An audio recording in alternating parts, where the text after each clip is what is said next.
Hello, it's January 29th, and I just finished Robinson Crusoe, my third book of the month. I'm not going very quick compared to last year, but that's okay. A lot of music. And this book I just finished, and it's 235 pages long, which isn't very long, but it is kind of a slow read. Um, the pages are pretty packed. Fine print on this one. This is a Wordsworth classic. I made the mistake of reading Swiss Family Robinson first. And that book, which is the basis of the tree fort at Disneyland and some movies in the 50s and 60s, I guess, that people found to be fun. I thought that book was ridiculous and way too easy. And it was just basically a goofy rewrite of this, is what I've read. But this book is a lot more complicated than just a serious version of Swiss Family Robinson. So the problem I have with it is that it's supposedly based on a guy that was a mischievous boats person that got kicked off of the ship and castawayed for around 4 years. And Robinson Crusoe is on this island for at least 28 years, is the last number I remember him reciting in this book. It might have been longer than that, but at least 28 years. And it started off, well, before I go into that part, it's real serious. It's kind of tedious. It can be boring at times, and it's depressing at times. It's more realistic, of course, than Swiss Family Robinson because it's not meant to make you feel good or that you're the master of wildlife like Swiss Family Robinson was. That this guy is just trying to survive. He's got his moral and ethical dilemmas, which the beginning of the book was really intriguing because the first 2 pages, he's having an argument with his dad and his mom about, hey, you have a life here. You're going to be well to do. You shouldn't be leaving on a boat, even though you want to, because you should listen to your parents. And if you don't, bad things happen to you. That was the first concept that I was kind of really interested in is how many people still think that that's reasonable or a valid, theology or whatever you want to call it, that if you don't listen to your parents' advice, you're going to have bad things happen to you. I don't know if that's biblical per se. There's a lot of things in here that are biblical. There's a lot of quoting scripture after he gets really down. He's quite a rebellious person, not as much as the person I read that was supposedly the basis of this story. That person was almost like a pirate. But this guy, he just basically wanted to travel, and his dad told him not to. He said, stay here and do the family business, and, you'll be well to do. There's a lot of people nowadays that find their own way, and most people, I think, generally perceive that as, hey, that's your choice. Do what you want. It's your life. You can make your own decisions and all that. But in this book, it was kind of like, if you don't listen to your dad, it's your fault when things go bad. And they sure did go bad.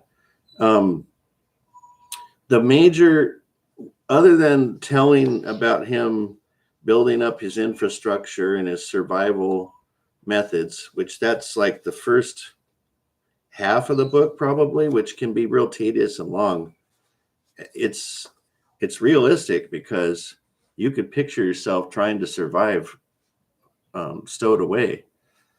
And then later it kind of morphed into, on the other side of the island, now all of a sudden he knows that there's cannibals and he's terrified of them. And he witnesses some people that are about to be killed by the cannibals.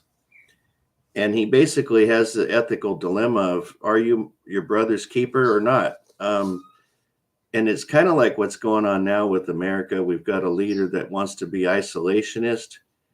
And this book, as well as the Bible, teaches you if you're your brother's keeper, that you can't allow other people to harm people idly while you just sit and watch.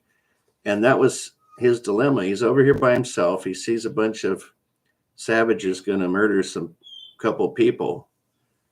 Does he get involved or not? If he gets involved, he's likely going to get killed himself. However, he can't sit by and watch these people have this done to them. Man, and it's really, you sit there reading this thinking, what would I do in this situation? And what should I do? Should I use my common sense and stay out of this fray? Or should I be honorable and step up and try to help these other people? And I won't tell you what happens ultimately in the book, but yeah, a lot of ethical dilemma in this that really makes you think. This book is, when you get done with a good book and you go, wow, that was a good book. I didn't have that feeling with this per se. I felt like this book is more of an enigma. It's like, what is this thing? So the major problem, again, as I've read, is based on a 4-year Castaway. So it's not really accurate to that situation because he's on there for 28 plus years. It's invented, it's fiction, and it comes off as real, like a journal, and it's not real. So it makes you wonder, where did the author get all of this other stuff?